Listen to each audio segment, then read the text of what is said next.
Terrifying scene there on the tarmac at LaGuardia Wednesday night. That's when two Delta regional jets collided into each other.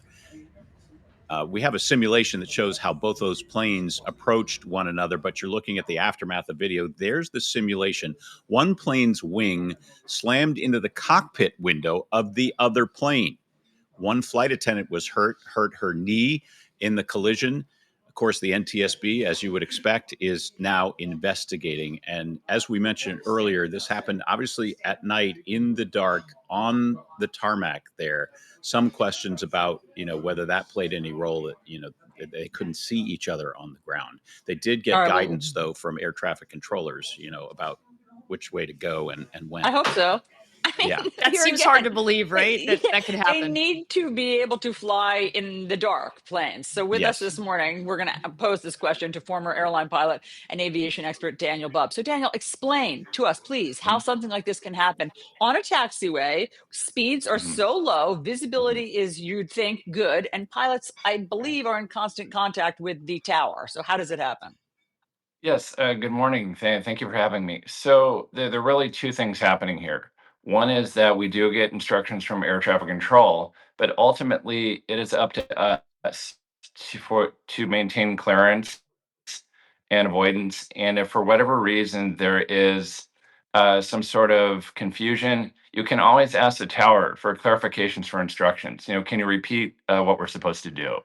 Um, but ultimately, it's up to the captain, really the crew, to make sure that we maintain visual separation.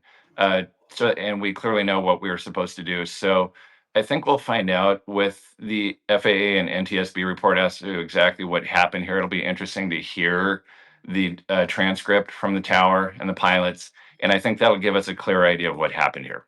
Yeah, what we are hearing right now is that the FAA says one plane was cleared to cross, the other was supposed to Mhm. hold. So is Mhm. it controller error, pilot error, and also just the sheer like practicality of it? I mean, wouldn't you see the lights Yeah. of the other plane?